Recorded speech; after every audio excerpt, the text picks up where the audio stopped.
Hello. The seatbelt check is around the corner. You actually were telling the truth.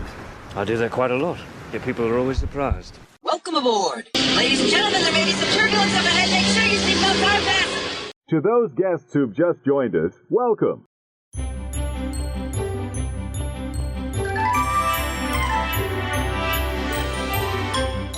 Welcome back to Escape to the Magic podcast. We're your hosts. I'm Randy. I am Dak. And this is Ryan. And this week, coming to you from the Escape to the Magic Studios is the 2-day Park Hopper planning trip extravaganza word salad. Oh, boys, I need the help. Yeah, why do you need help? I don't understand. Okay, what do you need help for? So here's the situation. All right. So are you a pro or are you not a pro? I am a pro, but let me set the stage here. All right. So we are leaving for Disney. Oh, let me backtrack. We are leaving for Florida in about a month. And we are doing 2 days at Universal. I'm not worried about that. We're doing 2 days at Disney. There are 15 of us. Wait, what? Yeah. So my family. I don't know about that. My family. My brother's family. Just stop. Okay. I got the story here. Brent, who has gone on a guys trip with us. Yeah. before, Brent, he's semi-pro. Yeah. His family decides they're going to Disney World for spring break. Ryan's you're going over spring break? Yeah, it gets better. I don't want any part of this. Hear the story of Brent's family going to Disney World, and they're like, hey, let's do this. Let's go with the family. In their loving, kind grandma, grandpa heartness, they gift Ryan's family some tickets or some vouchers to go to Disney. So yeah, okay. So I need your parents. All right. So you're pretty close, Dak. So my brother Brent, listen, I've been living vicariously through Ryan for the past month and a half. Yeah. So he's like, hey, we're going to Disney spring break. Blah blah blah blah blah. My mom calls. She's like, hey, we hear this trip may be happening. Are you guys going? We're like, well, we're not sure. You know, one of my daughters has an activity that planned that week already. We're not sure yet. She's like, well, if you guys, we don't want to go and we don't want you guys to go and then us not go and miss out on all the fun. So if you guys go, we're probably going to go. And if you guys go, we're going to need somebody there that is experienced in Disney because they haven't been to Disney in over a decade. Right. So I'm like, talking to my wife, Holly, we're like, hey, what do you think about making this happen? She's like, yeah, sounds like a fun plan. Let's just do it. Call my mom back. Hey, listen. And my parents have always been very generous with Christmas. Like they send us some money for the kids and whatnot. I'm like, hey, we're just going to, whatever money you send us, that's going to be towards our Disney trip this year. So it's going to happen. Long story short, it's happening. Right. And this is where the stress starts. It's the week of spring break. We went back and forth on, do we do 3 days non-park hopper? Do we do a 2-day park hopper? Do we do a 2-day non-park hopper? We've settled on a 2-day park hopper. Is that the right decision? I think Randy's already checked out. No, Would you do 3 days? I'm processing. Processing. So you do 3 days, 2 days no hopper. So I think that means that. I mean, bottom line. You do no hopper. What park are you willing to sacrifice? That's the question. Okay, so this is that's where you start right there. What park do I sacrifice? Yeah, so for all those who are listening, looking to plan a trip, maybe this episode will help you because this has been as many times as I've been to Disney, I have racked my brain on how to make this 2-day trip work. Right. So, taking Dak's advice, we sat down with the kids because I'm thinking, okay, we can do a 2-day non-park hopper and just skip Animal Kingdom, maybe skip Epcot and do Hollywood and Magic Kingdom. And I'm like, well, hey kids, what are some of your non-negotiables? Dak talks about sitting everybody down. Let's talk about your non-negotiables. Flight of Passage, Everest. I'm like, wait a minute. Now we're talking about going to Animal Kingdom one of the days. I'm like, okay, we can't do a 2-day non-park hopper and Animal Kingdom be one of the days. That's just not going to work. So I'm like, okay, we got to do at least a 2-day park hopper option then to throw in Animal Kingdom. Turns out Flight of Passage, Everest is a non-negotiable for not just my girls, but for my brother's family as well. So you can't sacrifice. We Animal can't Kingdom. sacrifice Animal Kingdom. And now we're doing a 2-day park. Well, we're going to hit all the parks now at this point, right? Because we're going to try to get Guardians. We're going to try to get, Tron and all the good things, right? But I'm starting thinking about, okay, where do I start every day? Mm-hmm. How do I end up every day? For me, not a non-negotiable is watching Happily Ever After. So one night we are going to spend at Magic Kingdom. Well, you answered the first question here, right? Yep. So you're not willing to sacrifice any parks, which means that a 3-day no park hopper is not an option. Yep. Yeah. Okay, so you get back to your 2-day park hopper. You're going to try and fit 4 parks in 2 days. Yep. I think that the key With for 15 me, people. Yeah. Now, granted, my parents will probably not do all day every day. Yeah, so I think that's your next question, okay? To what extent is the group willing to split up and do their own things? We are fine to split up some of the time. And then a 2-day park hopper is easy. Yeah. Yeah. And that's where I was going to go is like, okay, so you've landed on the 2-day park hopper, which I think is the right decision. Now it comes down to, and this is why I always go back to this. Our family did this a few trips back. We sat down, we said, okay, what are your must-dos? We called them non-negotiables. Like, I absolutely need to do this as part of my park experience. And I'm willing to sacrifice some of the other things I may want to do or would like to do, but this is my must-dos. And once you get a good working list of these are my absolutes, then from there, you can really start to hone in on, okay, this is what our schedule needs to look like. This is where we start. This is where we finish. Mm-hmm. And this is where we're willing to split up and sacrifice, blah, blah, blah, blah. Okay, solid plan. So let me go through some of the non-negotiables, right? So I've polled my family. My brother has polled his family. I even talked to my mom about their non-negotiables. So obviously, already talked about Everest, Flight of Passage. For me, Happily Ever After.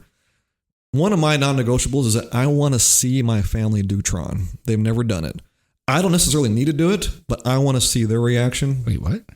I mean, I want to do it. Don't get me wrong. Okay. So, and it may just mean that that's a walk-on for us, right? We have to stay in line. Talking to my parents, they want to do the classic rides. And my wife does too. Haunted Mansion, Tower of Terror, Carousel of Progress, a lot of those old classic rides. I put this one in for you, Randy. I saw it. Tom Sawyer Island. Yeah. Because it's probably going to be gone. Well, if you're going over spring break, there's a good chance that you got it. It looks like they're not going to close it till the end of the year. Yep. So I want to do that. Closer to the end of the year. Okay. I mean, I did not know that. Yeah, we're going to be doing that. My brother's family has never seen Toy Story Land. What? Yeah, because they haven't been since it came online. Oh my god! They've never seen it. Wow. Yeah, that's an abs to me. Yeah, that's a must. So Tower of Terror, Pecos Bill. I want to try the new menu, right? And then we had the other things too, like Rock and Roller Coaster, Haunted Mansion, Smuggler's Run, Rise of the Resistance. What else? Soarin'. So here's another question. When it comes to the Lightning Lane Multipass. Yeah, that's where I was going to go next. Okay.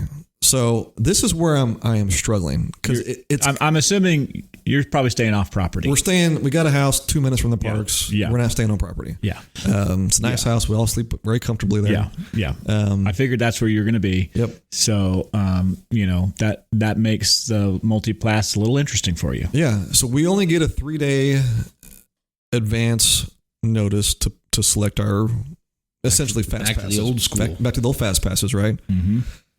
I'm guessing it's going to be $35 per that week. Mm-hmm. I was looking at the prices this week. They're in the mid to upper 20s, and it's a non-spring break week. Spring break, you're probably it's minimum gonna top 35, out right? So now I'm looking at, for my family, we're looking at $200 extra a day just for these Lightning Lane passes. Yeah, and I'm thinking, all right, thanks, JPEG. Well, for example, if I'm at Epcot, right?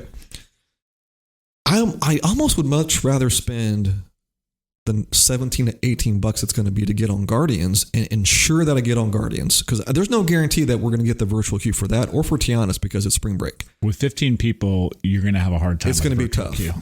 So would I rather take that money and just ensure to get on Guardians and just wait in line for Soarin' and Frozen, maybe try to rope drop Frozen? Well, I think here's your challenge.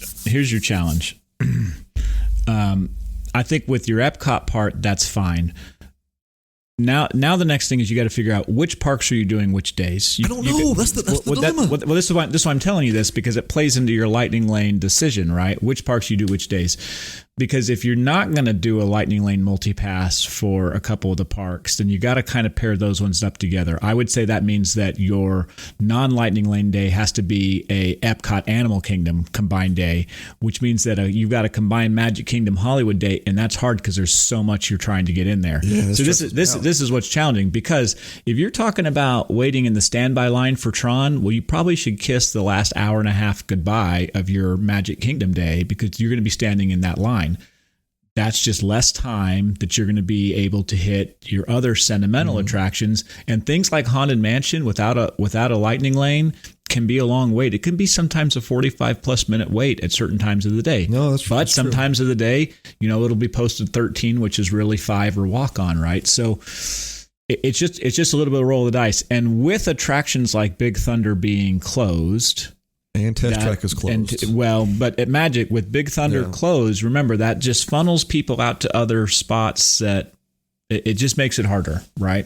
So let me ask you this. So this is my way of saying I'm probably going to spend the money on the lightning lane to at least give myself some flexibility and hit some things and be able to cross them off the list with ease. Yeah, my brother Brent, he already said that he feels the lightning lane is a non-negotiable for him. He feels like they need to get it. My kind of guy. I always like Brent. Yeah, I agree. I mean, just to insert real quick here, I would agree. I think lightning lane multipass needs to be factored into the costs, and yes, you may sacrifice it a little bit, like you were talking about with the virtual queues. I just think, to Randy's point, it's almost gotten to the point where it just has to be part of your park ticket purchase, in my opinion. No, and because it opens so many doors for you. And I've said that to everybody I talk to. I'm like, you have to get lightning lane multipass, and here I am thinking, well, it's only a 2-day park hopper.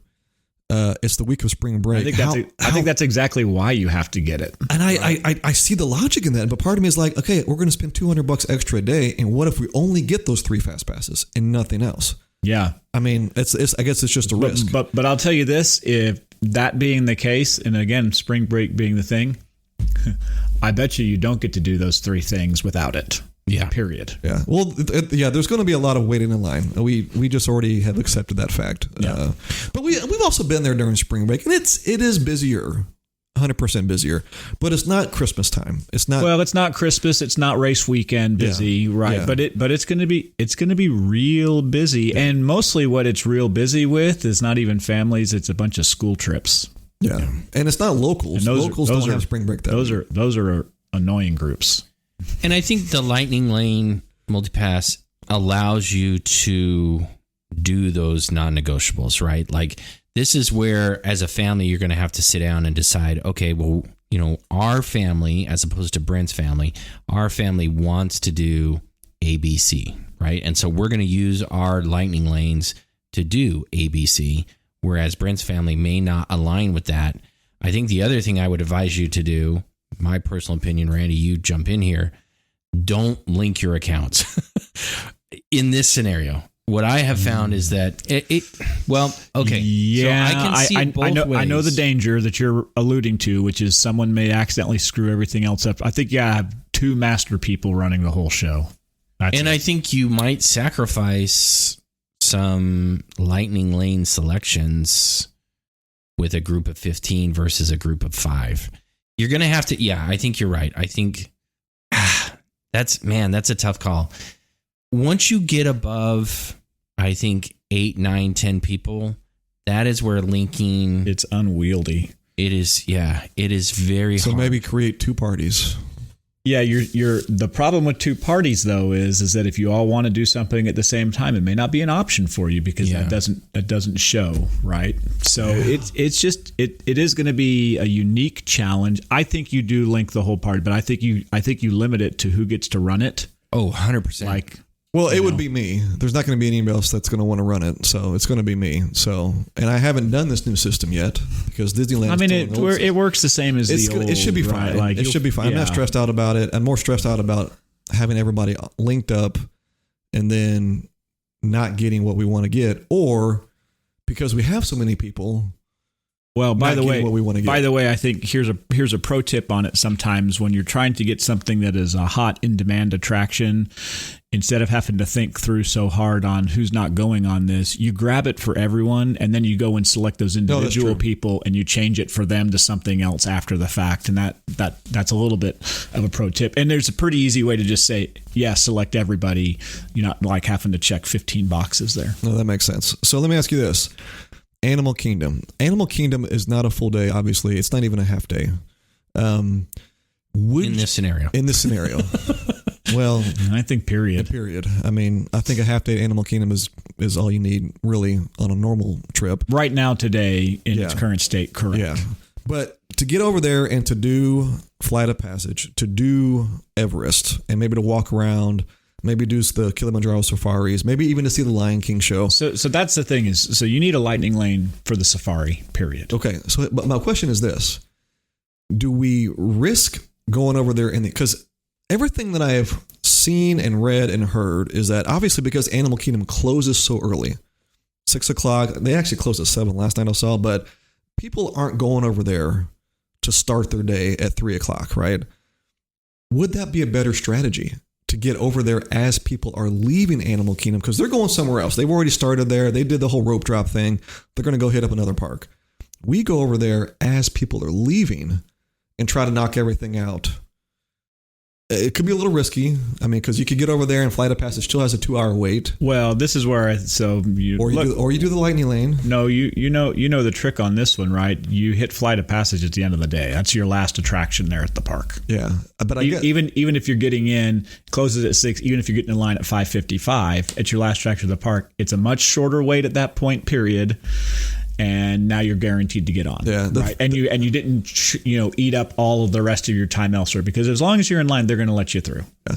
And I guess too, the other thought is that if you got over there and were able to leave around 7:30, there's still maybe a little time left over to go. You can go back to another park that's still open. Magic Kingdom, their hours are. I mean, right now they're saying that they're closing at 9. 9, yeah. But I saw last night they were open till 11. Yeah. So those park hours may change. I'm not really confident on the park hours that are posted right now, but it's a little far out. Yeah. This point in the They'll year probably to know change. what It's gonna be a busy they will week. definitely change. And over spring break, almost certainly they'll change to be longer. Yeah.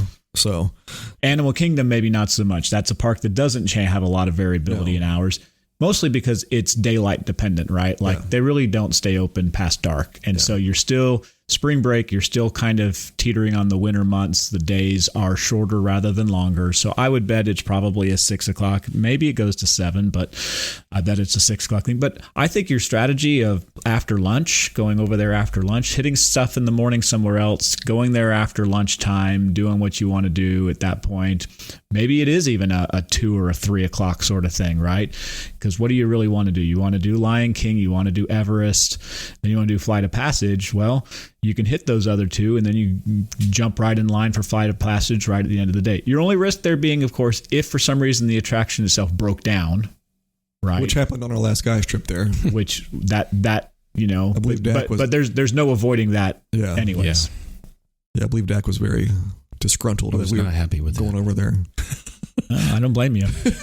It was a waste of trip. Here's my thought on a couple of things. Number one, I think we talked about this, you and I, on our own, Ryan, for a little bit, is like, I would try to end my first day, if for you, or I'll speak for me. If it were me, I would end my first day at Magic Kingdom with the Happily Ever show, because to me, that's my number one non-negotiable. So I would end it there on day one because I want the fallback of day two in case something happens where Happily Ever After does not show, or it's not as good of a show. So say it's rainy, or say it's cloudy, or something like that could disturb that show, so that on day one it's not as good as day two potentially. I want to have that ace option in the hole. Yeah. I agree with that 100%. You need to, Magic's got to be your first day because of the unpredictability of weather. Mostly at that time of year, what we always see is we see low clouds. Mm-hmm. And if the clouds are low, you'll see nothing of the fireworks. So, yeah. And then the other thing I would say is I would leave the end of day two kind of flexible, in the sense that no matter how well you plan this, something is going to not go as planned. So no matter how much you lay out out this plan today, 6 weeks out or whatever, something is not going to go to plan. So what I would say is, or suggest, is I'm going to leave the second half of day 2 open for people to be able to go do any of their makeup rides or any of their makeup non-negotiables that got canceled on day 1. Well, if I'm leaving the second half of day 2 open, how am I getting in? So I'm thinking, for example, we do Epcot, maybe that first day, Epcot in the morning, Magic in the evening. Sorry, when I say open, I just mean flexible for the group to be able to split up. It's like, hey guys, not going to hurt anybody's feelings, but day 2, we're going to kind of like, first half we may be at wherever, Hollywood, let's say, and the second half of day 2, the plan is to go to Animal, but we're going to leave it open to people who may want to go back to, whatever, Epcot or Magic Kingdom or whatever, to be able to do something. Like, to me, if Animal Kingdom is not really exciting me, I may say, well, you know what? I didn't get a ride, whatever at Hollywood Studios. I want to make sure that I go back and be able to experience it. But that's just my take on making sure I hit my non-negotiables. That's how I would handle it. Interesting. Yeah. Not saying it's the best. I'm just saying for me personally, that's how I would do it. I would, here's the thing. We'll give you 4 million ideas and you're going to have to come up with your own approach. For me, I would rather say, this is the plan, take it or leave it. Like, you can do whatever you want, but this is what I'm doing. Yeah. That's, you guys know that. I mean, we've been on enough trips. I'm like, this is what I'm doing. If you want to come, great. Yeah. That's awesome. And most of the time everyone does. Yeah. Right? Because they don't know what else they'd want to do. To Dak's point, I think the flexibility you offer them is like, but you could go do this, you could go do this, you could go do this. You give them other options to maybe choose from, but this is what I'm doing, and this is how I'm going to approach it. No, and I think for the first day and a half, that is the approach. This is the plan. No, I do that the entire time. No. There's no point where all of a sudden I'm taking my finger off the pulse here. I'm saying this is what the plan is, but you may not want to do that at a certain point, and see you later, go have fun. Yeah. And I know with any plan, something's going to happen. It's going to get crowded because it's also going to be the flower and garden of that week. Well, where you don't want to be is you don't want to be in Epcot at nighttime then. No, that's already out of the question. Epcot probably after 2:00 is going to be a no. That's why it's going to be in the morning. Agreed. We got a better chance of getting the virtual queue for Guardians if we're there in the morning. And we've been there. I mean, even when we were there last January for our guys trip, whatever reason, Epcot, it was the Festival of the Arts. It was so packed. So crowded. Epcot is a very busy park now. It is. All the time. Yeah. It's a very busy park. All sorts of festivals going on. Frankly, the crowd density is only worse while Test Track is closed, because that tends to take up quite a few people that are there. It does. So here's what I'd say. Start day 1, Epcot. Start your morning there. You just said you don't want to be there in the afternoon. Know that you're ending day 1 at Magic Kingdom. The other nice thing about that is it's on the monorail loop, so it's very easy to transfer from Epcot over to Magic relatively quickly. That's going to be another challenge that you're going to run into, is just your transfer time. Getting in between places, right? Yeah. And Animal Kingdom's going to be the hardest one, obviously. Yeah. And so then that puts you at starting Hollywood in the morning on day 2 and finishing up your day at Animal. And to me, Animal, like we've already talked about, it's kind of a half day, maybe not even a half day park. And so that leaves the back end of day 2 a little bit more flexible to be like, hey, cleanup. Yeah. Cleanup time, right? Yeah, exactly. Hey, we're going to Magic Kingdom. We didn't really, get a whole lot of happily ever after out of the first night. So we're going to go back and finish up our trip there. Okay, great. We're going back to Hollywood Studios. We didn't get a ride, Slinky Dog, or, whatever the scenarios are. It allows that flexibility on the back end of the trip to be able to say, okay, go do your own thing. We're going to Magic. Right. Do you know if, for example, with this new Lightning Lane Pass, if we start at Epcot, I guess it doesn't matter, right? Because when you have the Park Hopper, it all is the same. You can get the Park Hopper. You can get the Lightning Lane, even though you start at Epcot. You can still choose your passes for Magic Kingdom. Just you're choosing the time frames, right?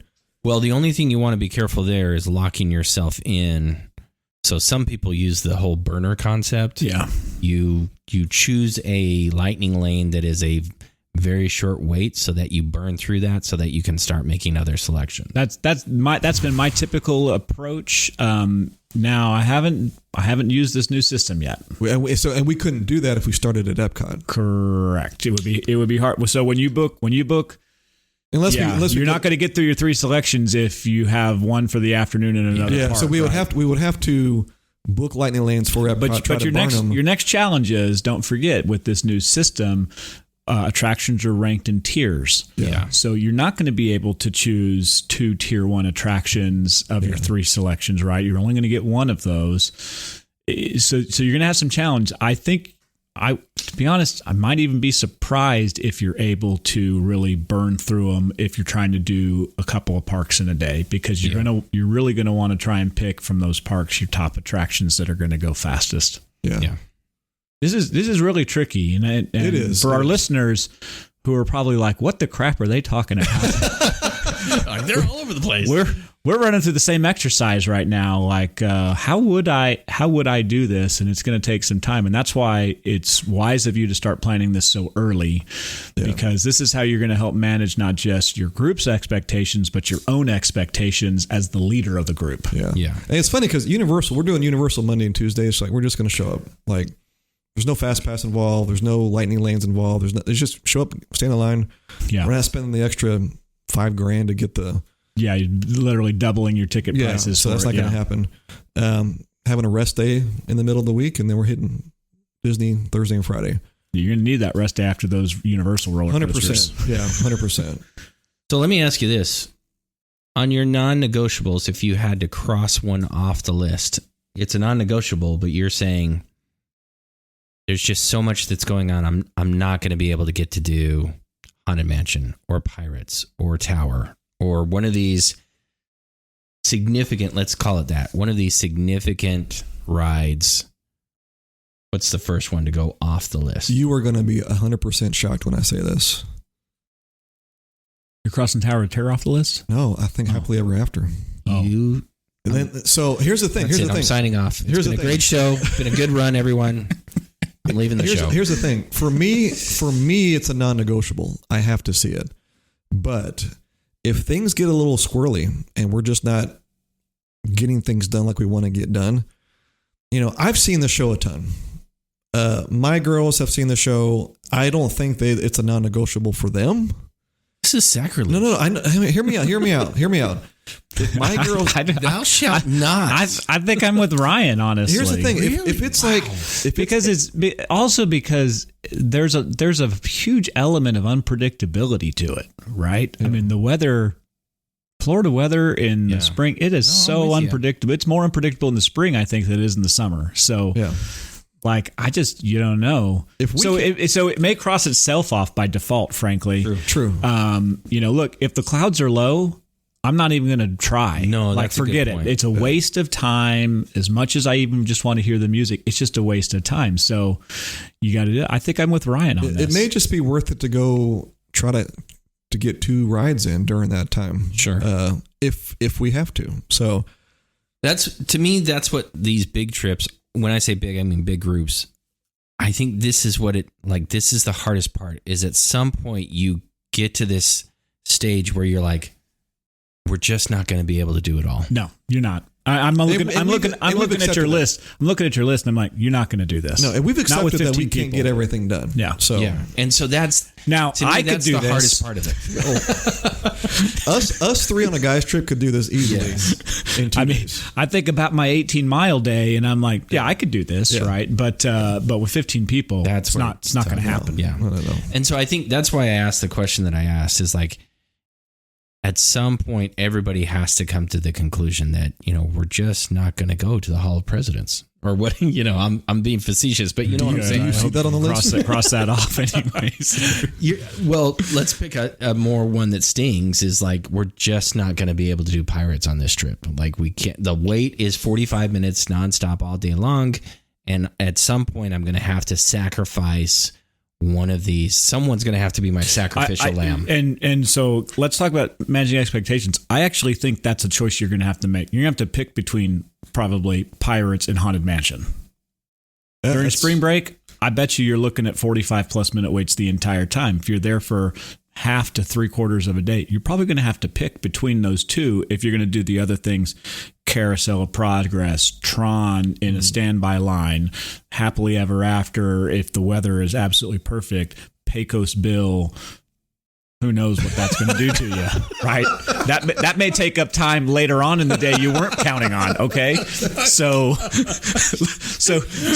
Well, I'm planning on this happening, but we'll see you guys later. I'm going to be over here in the restroom. I'll have the proper medication. Yeah. So I mean, I just think that's the reality of it. Is you're probably going to have to sacrifice something at some point. And I gave up the ADR. I really wanted to do an ADR. Gave it up. I didn't.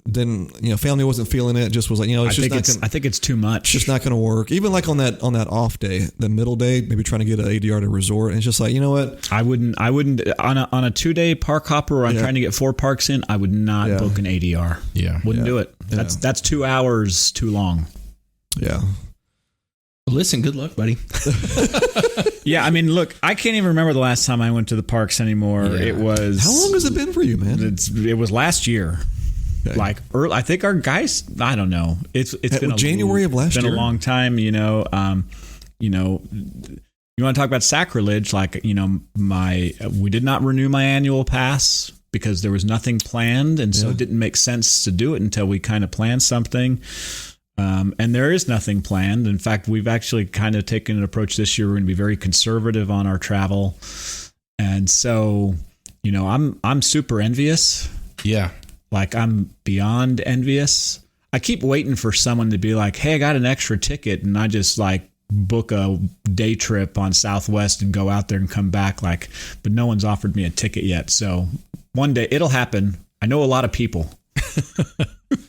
Yeah, I'm totally jealous of you as well. I think that's I find myself like Randy in a different spot that I've been in for a while, which is I don't have a trip planned to Disney in the foreseeable future. I don't expect one to come up in the foreseeable future. And so it's kind of like this, I got to live vicariously through Ryan, through music in my truck as I'm driving around each day and, watching things on Disney Plus. And it's not a fun place to be. How many times have we had this conversation and then within a month, hey, guess what? Airfare's like $50 one way. Let's go. Yeah. Although I would say this, I think Disney World for me, this will probably be the last trip for a while just because of all the construction they're doing. Yeah. I think Magic Kingdom's going to be like right now they got a crane over by the Astro Orbiter. They've got Big Thunder down. We know the state Tomorrowland is in. Like, to me, I think Magic Kingdom needs a little TLC before I commit thousands and thousands of more dollars on another trip out there. Let's get Test Track up and running again. Let's get some of these other projects completed. Yeah, I think you've got really good points on that. And that might mean maybe I spend more time in California than I do in Florida for a little bit of time. But at the same time, as much as I'm sad to not go, I'm actually also really kind of. It's almost like a social experiment for me. I'm kind of excited to take a longer break, an intentional longer break, to help rekindle and rebuild up that excitement when I get there.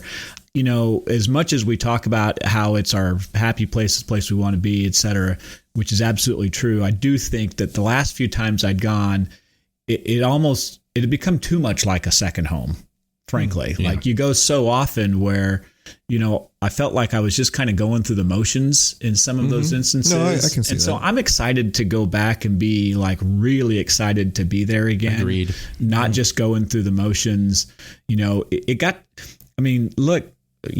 I go with different people and stuff like that. And it's cool to be the expert, but that also diminishes to a certain point the magic that you experience yourself while you're doing it. Like, sometimes I do want to just kind of look around and, maybe I want to be one of those obnoxious people that stops in the middle of a walkway, right? Maybe and just be like, whoa, wow, I haven't seen that. But so I'm excited to have that longer break, and that's why, like Dak, I will live vicariously through you and your 14 companions. Yep. And I'm going to send pictures of what I'm eating at Pecos Bill. Okay. Yeah, just I don't want to see the pictures of after. That's all. Yeah. That'll be a good report back. Is that so? And just I'll finish with this. I think for me, I haven't been to Disney with my parents since I was a teenager. I think that's amazing. So I think for me, that's the highlight to go. But and my family with my girls, it's been 2021. So it's been almost that'll be amazing since we've been there as a family. So as many guys trips as I've been on, and Holly, my wife's been out there a couple of times with a few of the girls. We haven't been as a family in a while. So I think just having some good family time is what I'm looking most forward to. So, well, good luck, buddy. Yeah, excited for you. Yep. Well, thanks for listening, everybody. I hope you have some thoughts and some ideas, too. We'd love to hear what you would do. But in the meanwhile, keep the magic alive, and we'll talk to you next week. Thanks, everyone.